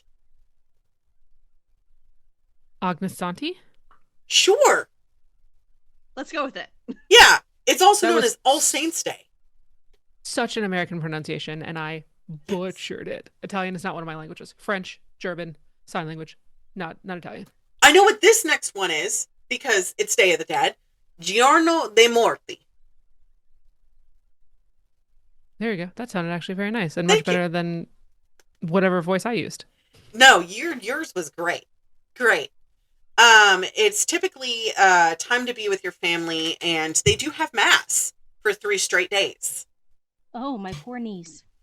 Mass, not math. I thought you M-A-S-S. Mass, not I meth. thought you No. said, like- I thought you Like said like face masks. masks, No. like Akatar, and I was like, that sounds fun. No. I heard M-A-T-S like maths. So Oh. in Sicily, it's believed that We the all dead. heard different things. In Sicily, it's believed that the dead bring sweets or small gifts to well-behaved children. And That's terrifying. in the Lombardy region, it's customary to leave a vase full of water in the kitchen for the dead to drink when they visit during the night. Damn. Okay. You So can't leave a cup with straws. It has to be a. Come on, we haven't figured out straws at this point, guys. apparently, All right, fine. you guys know what Vase as it is. you know what chrysanthemums are. They're beautiful. Yes. Families will leave chrysanthemums on loved ones' graves and attend a requiem mass for the dead and eat lots of food. It is believed that spirits share in these celebrations and that you can leave food for one and you'll share it with everybody else. Okay. So there are Sustainable. cookies. My grandmother used to make these. I loved Abuela when she made these. They were so delicious and I ate them all. Fava dei morti, or beans of the dead, are offered to the deceased, and you would often eat them with dinner. In ancient Rome, beans were used in funeral rites because it was believed that they housed the souls of the dead. I mean, Beans, the magical fruit. The more you eat, the more the you more toot. the more you apparently get the souls of the dead. Good to know. Good to know. Do not tell me that I have to come back in a bean. That's Italian customs. I don't think you're Italian. I'm sorry. Is it my complexion? You mean the white? Probably. Is it because I glow Yeah. in the daytime? So, of course, we talked about Ireland and Scotland earlier how they celebrate Samhain, not Samhain, not Samhain. It's not Samhain. It's the Gaelic Get it festival right. marking the end of harvest season and the beginning of winter. Samhain celebrations begin the evening of the 31st and last through November 1st. Similar to the Day of the Dead, it is believed during this time the spirit world and the living are able to intermingle. Japan, since Tokyo Disneyland first hosted its Halloween celebration in 2000, the holiday has grown in popularity across the country. Again, like Hong Kong, it doesn't really celebrate Halloween all that much. They don't do trick-or-treating, but the adults sure as fuck have fun. Celebrated through street parties. Somebody has to. Right. Street parties, parades, and home gatherings, the citizens show off their creative skills through elaborate costumes. Can you imagine having to like prep for trick-or-treat candy in Hong Kong? That would be so many pieces of candy. So I can see why they don't do it. Like Yes. my wallet went Costco. Yeah. And also what? Right. No, thank you. I'm kind of glad. I mean, I'm into the costuming. I think that's cool. And if I can get by with not taking my children out in the cold to trick or treat, I'm into that too. Right. Well, That's true. I mean, the next we have is the Netherlands. Halloween in the Netherlands is a small affair. Because the Americanization and commercialism and colonization of the holiday. So, Capitalism. November 11th, the Dutch hold Sint Maarten, a children's feast day. It resembles the Halloween, American Halloween, as it's widely practiced here. So, kids are spotted on the streets, not like trick-or-treaters, but kind of along the same lines. They carry lanterns that resemble sugar beets or turnips, kind of like jack-o'-lanterns. And they wander the streets knocking on doors and singing songs. So it's like Animal Crossing. Kind of, yeah. That's kind of cool. Oh, I abandoned my villagers. My kids are playing right now, which is why it's right in the forefront of my mind. Two of my little ones are actually playing with each other. I haven't been on Animal Crossing in like a year, so I kind of abandoned mine too. You're gonna come back and they're gonna be like, oh my god, I thought you were gone. I mean, that's exactly what they do. I try to check in once a month, but I haven't gone on in like 3 months. Still here? The Philippines do celebrate it, which we talked about earlier. On the evening of All Saints' Day, November 1st, children dress up in a white sheet that look like ghosts or souls stuck in purgatory and knock on doors and sing and ask for prayers. Portugal,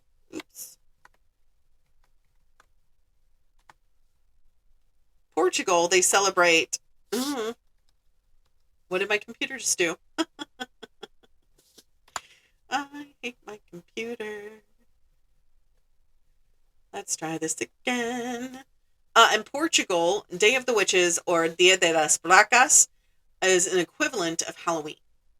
What'd you just call me? Bracas. The holiday shares traditional roots with Halloween. Children ask for bread, fruits, and nuts instead of candy.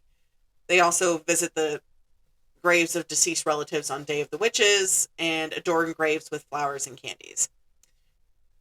The last, You know what? But like healthy alternatives. right. The last one is one that I practice, which is Dia de los Muertos. I mute myself. Dia de los Muertos is typically the 31st through the 2nd. I celebrate it all month long. Nice. So instead of celebrating it I celebrate it from the last day of September. So once sundown hits that last day to November 2nd, I keep my mirrors covered, except for the one in the big bathroom. I lock that one. So that one's mirror locked and everything. But I have to cover all the small ones. That's fair. Yeah. This is when families can briefly be reunited with the souls of their deceased relatives. Despite the name, it is all celebrating life, joy, and color. It's in essence to demonstrate love and respect for spirits of the departed family members. It's believed that Day of the Dead, the border between the spirits and the living dissolve, allowing time for families to eat, drink, and dance with their loved ones. So, families leave out foods and other things like flowers, candies, cookies, sweetbreads, and pictures, known as ofrendas. And they may be decorated with candles and bright marigolds. But it's mainly known in Halloween movies and horror films. Which I did this. Dia de los Muertos is? No, Halloween, period. Oh, Halloween period. I thought you were still talking. I was like, no. No. I was like, we used to teach it when I taught elementary school. We used to teach it as one of the celebrations of the world. And so it was one of those things that like we just talked about during this time of the year. And when you were like, oh, it's in horror movies, I was like, well, I missed that part of the lesson. There is a horror movie called Dia de los Muertos, and it is. Yeah, I'm sure there is. It's in Spanish, and it's terrifying. It's bad. I won't watch it. Oh, great. I mean, wonderful. It's not bad as in horribly done. It's bad as in I find a problem terrifying. With it. Yes. Okay, so I will add that one to my DNW list, my do not watch list. It's kind of like the opposite of my TBR. You mean your DNF? Do not finish? Right? So put that one there. Emily has a DNF box. So, Halloween movies became super niche starting in 1978 with classic movies such as Halloween, which was directed by John Carpenter, which prompted a huge series. I think they're now at 20 movies or something like that. Too fucking many. Yeah, too fucking many. So, classic horror movie down to the spooky soundtrack, Halloween inspired other iconic slasher films like Scream, Nightmare on Elm Street, and Friday the 13th. But let us not forget the cult classics. Yes. Fun fact, Scream was also inspired by the Gainesville Ripper. Yes, it was. Mm-hmm. I just finished all that work. I still got to send it to you. Yay! I'm so proud of you. So, okay, we're going to talk about that in a second. So, don't forget other cult icons like The Shining, Terrifier, Chucky, Evil Dead, Rocky Horror, It, Little Shop of Horrors, Elvira, Gremlins, Monster Squad, Dracula, Lost Boys, Ghostbusters, Hellraiser, Creepshow, Sweeney Todd, Scary Movie, and The Crow.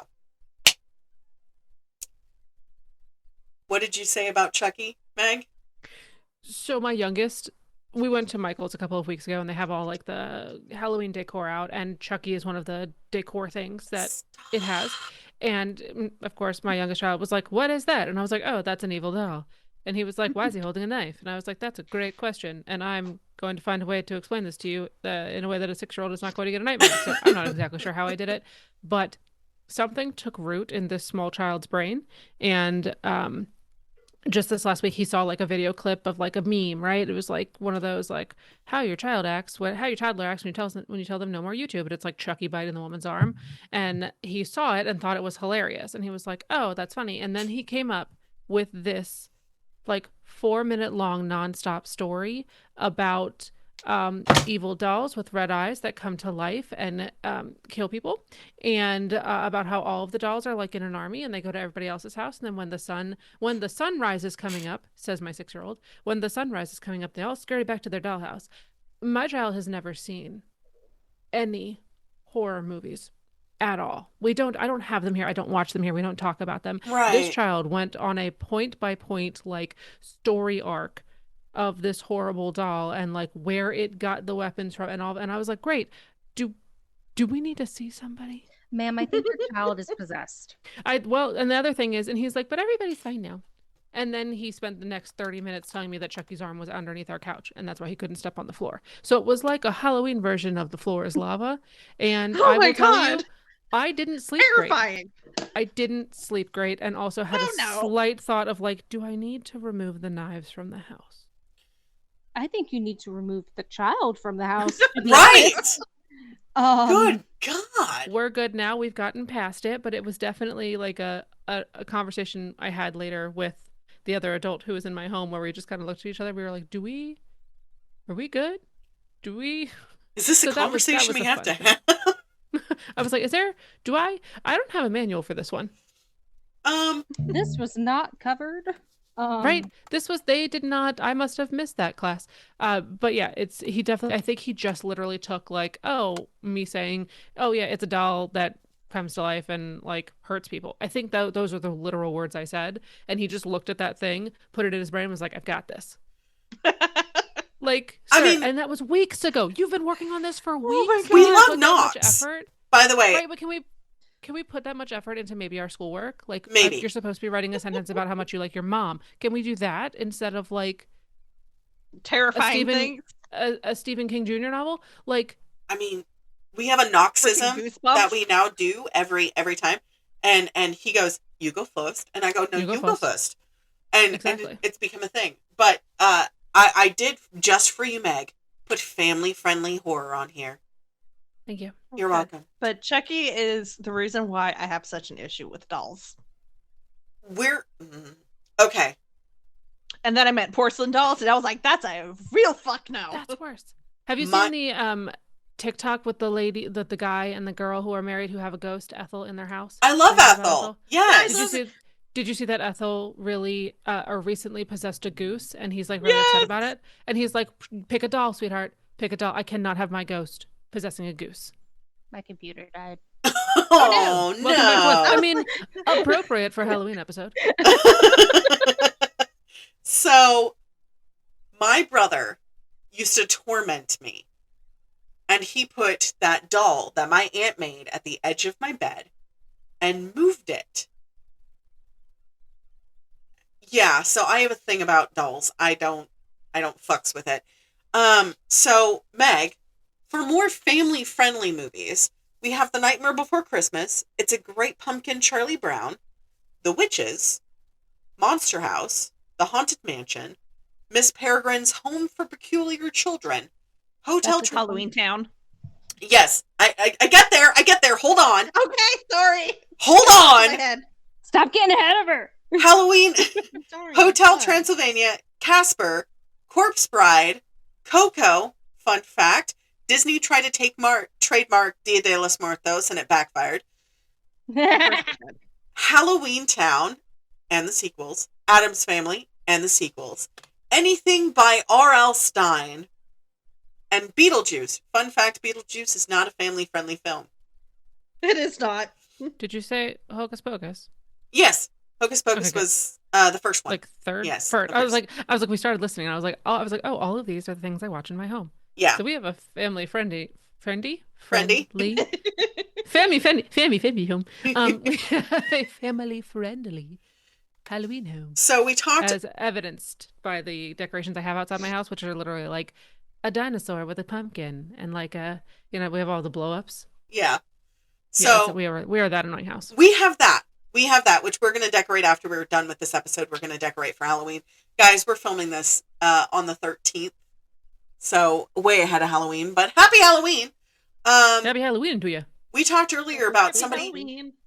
trying to spread ashes at Disneyland. This is someone tried to spread ashes on Rise of the Resistance. Why? And we also talked about 1920s costumes. These are from the 1910s. Oh Lord! Like I'm I still trying said, fucking terrifying shit. Super. I'm trying to figure out my costume, and this is not it. No, So thanks for the help there. you're So welcome. terrifying. This is also from LA. This is That would definitely keep the spookies away. these are Oh, I love that. these are Dia de los Muertos. This is from the parade that's in LA. Adorable. And these are Oh, so beautiful. It really is. And I mean, like, I'm perfectly fine with people wanting to dress up. The skill that Yeah. is in the painting of the faces. Right. It is. It's okay to dress up. Just don't do the sugar skull. I mean, if you're going to do the sugar skull, make sure you do your research first, because That you are paying honor to your relatives by painting your face as a sugar skull. do it accurately, Yes. tastefully, and correctly. Well, I do have to say there are 3 people that have done it correctly that I absolutely love. Made You Look on TikTok and Instagram.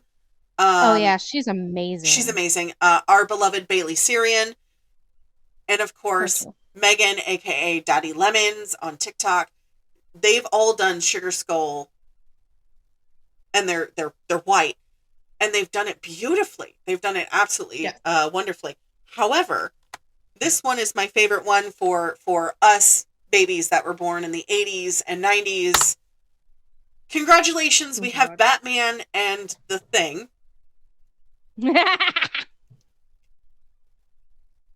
for your viewing enjoyment.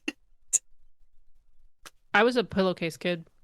My mom used to give us we actually had pillowcases that were Halloween pillowcases specifically for candy. Me too. I was a pillowcase kid. My mom made them. My children are not pillowcase kids, and I'm pretty sure that's because I think that they would probably kill each other with them. Like I can just see like winding up and I was Especially if they had a hefty weight on it. Right. Swing that thing and yep. The little one's like, Chucky, huh? Watch this. Yep. Because I lived so far out in the boonies, I would just go to one of our neighbors' houses, and we would go between the same like 5 adults who had filled up like clean trash cans full of candy. So I wasn't a pillowcase kid, I was a garbage bag kid. Hey. So they gave us like an industrial garbage bag. Right. Me and my brother had like a 50-gallon bag of candy. Jesus. That's amazing. And can you imagine having that in your like having that times 3? Our town does a really awesome Halloween parade. So like nobody starts trick-or-treating until after the parade happens, but everybody at the parade throws candy. Right. So honestly, my kids could just go to the parade and not trick-or-treat and they'd be fine. Which some years I'm like, hey, pretty. Some years I'm like, hey, we're just going to do the parade and then we're going to head to a party. Like we'll do that. That way I'm not walking around. We'll do one or the other. Dark. We cannot do both.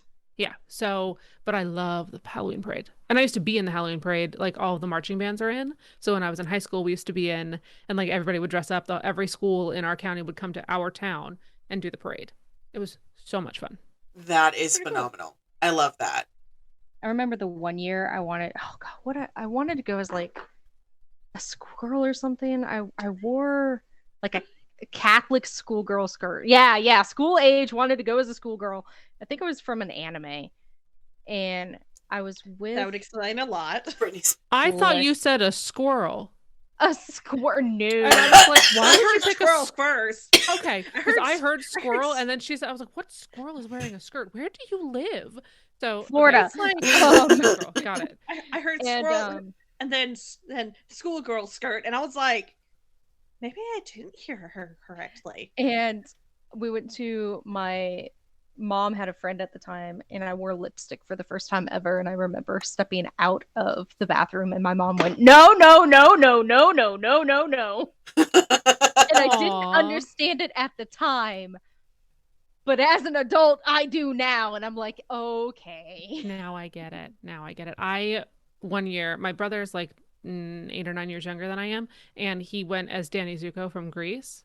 Yes. And I went as what my mom dubbed Bad Sandy. So like we curled my hair and had like the leather stuff on and like whatever. And my uncle, who was a police officer, was like the kindest man ever. He looked at my mom and he was like, why are you going to let her be Bad Sandy? And my mom went, because she is good Sandy. She was like, it's Halloween. We have to, right? Like we have to let her, like, she has to do something. Maybe she could like jaywalk, like to start off. Like let's do this. So I was Bad Sandy that year, and actually it was a super cute costume. Oh my god, I remember my school did Grease one year, and it was like, instead of smoking cigarettes, it was chewing mint gum. They were blowing bubbles instead. Yep. Scandalous. I mean, she was, does blow bubbles in it, so. I mean, as far as Grease goes, I was Jan, but only because I was the only one who was fat. That's the only reason why I was cast as Jan. I ended up leaving, and then they ended up giving it to one of my friends who was also bigger, and she was just like, fuck this shit. I was a Snow White. My mom dressed me up as Snow White for 6 or 7 years. And then after that, I wanted to be like a bunch of other things. And then one year I was like, Mom, I'm going as the Crow. I want to be Brandon Lee from the Crow. She goes, why? It's a man. And I was like, why not? I want to dress up. I want to do it. And so she's like, all right, if you can do it for under $10, you can do it. So I went to my dad's shed, got a fuck ton of electrical tape and duct tape. And I was like, I'm done. And she was so mad. I still have pictures of it. And my cousin was thinking how expensive that tape is. Right. My cousin was like, oh, look, this is me. I was dressed up as Brandon Lee. I was like, no, bitch, that's me. That is me. You are not taking this from me, my dude. But I want a goddamn bet with that. Fuck you. Seriously.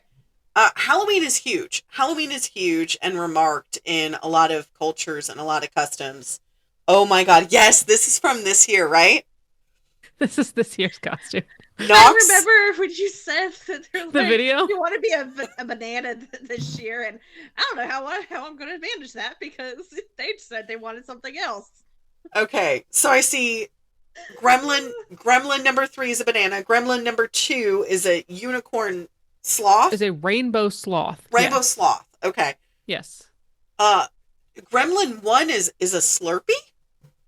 It's from Fall Guys, which I think is a game. He's technically what they call a bean. Okay. And that's the weirdest looking bean I've ever right. So seen. he's a bean who's a blue slush. I don't understand it. It was a very easy purchase. So it works. I also just sent over a video of number 3 trying to figure out how to drink his juice while in the.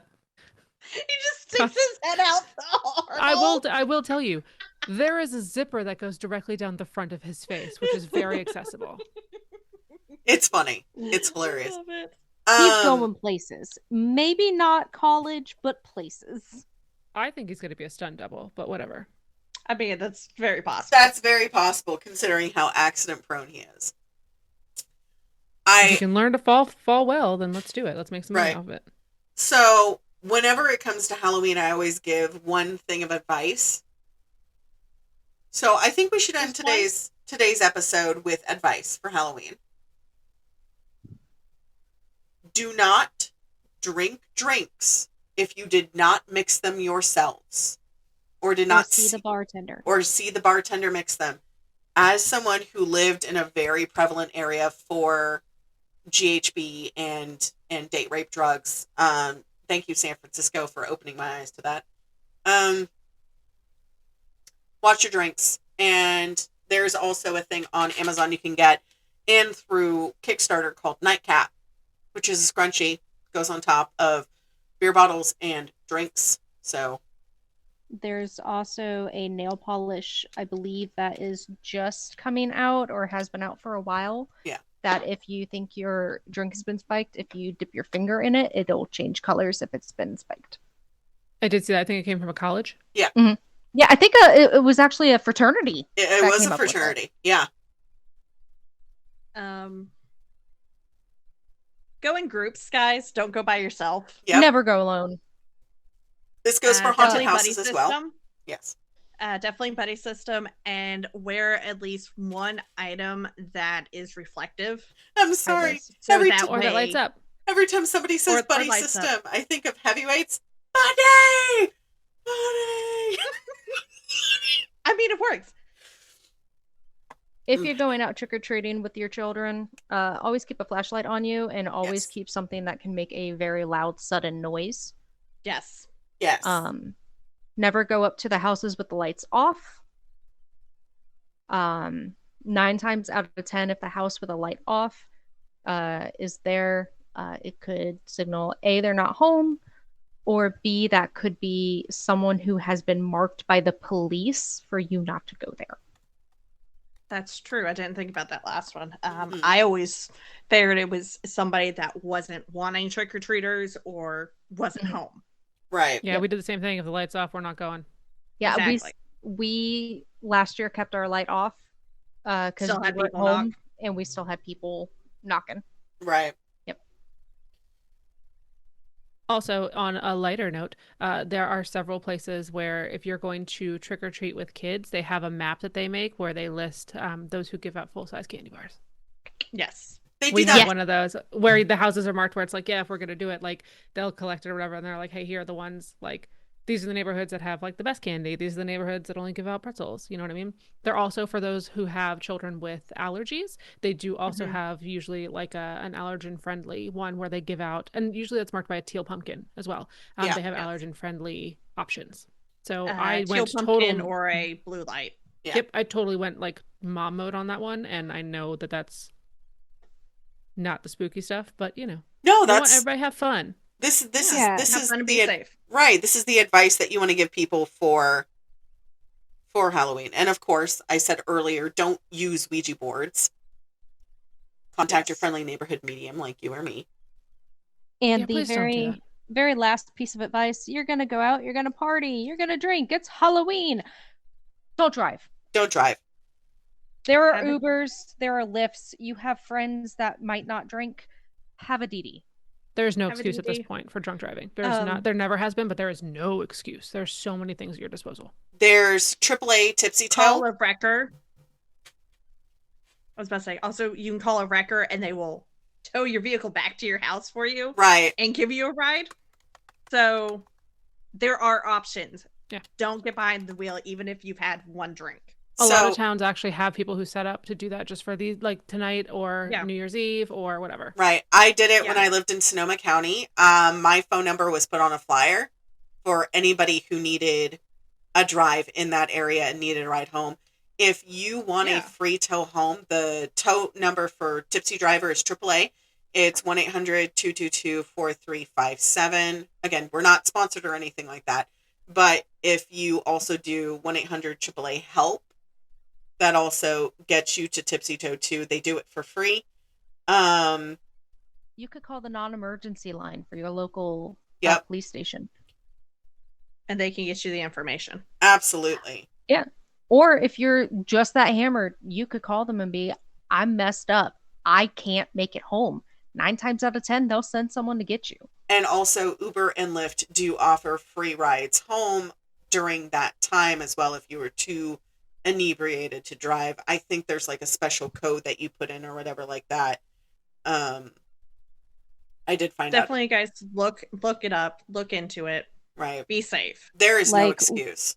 There's no excuse. We all have lost someone to a drunk driver. We've all been impacted. And I don't think any of us here on this podcast want you to be our next Case. next case. Yeah. And of course, like if you live in certain areas and you don't have any family friends, definitely do go online. I know there are a lot of people who do offer free services Yeah. for that. But I think October has definitely been one of our spookiest months that we've done so far. Hey, Oh, talk yeah. about a fucking tone shift. Hold on. Why did I go Midwestern? Oh yeah, About a don't you tone know? shift. Thank you, Meg, for coming in. Thanks for letting me Yes. pop in way late, but I was like, all right, shit's going down. I'm suiting up. I was having a pain day today. It's Where's my super soup? I love you. I now want to watch that. I'm the only good you need. Greater good. I am your wife. I am the greatest good. you're you have ever ever gonna get. So with that, Why guys, do we as soon as The women city's in danger. My My evening's in evening's danger. danger. with that being said, stay feral. Bite the hand. Have a great Halloween, guys. Go crazy. Happy Halloween. Bye! Happy Punches in the full Halloween! moon. Next time on the Pandemonium Witches. Do you know what tuna is? It's fish! Like, how many are we talking? More than, So roughly the fatalities between 6 and 12,000. Holy fuck! So 6 people or 6,000 to 12,000? 6,000 to 12,000. Jesus Christmas! Or the 1900 storm. It was the strongest storm of the 1900 Atlantic hurricane season. Well then. Yeah, like, it was the whole reason why we have the rating season, like the scale that we have now. Is because of this particular... Yes, because of this hurricane.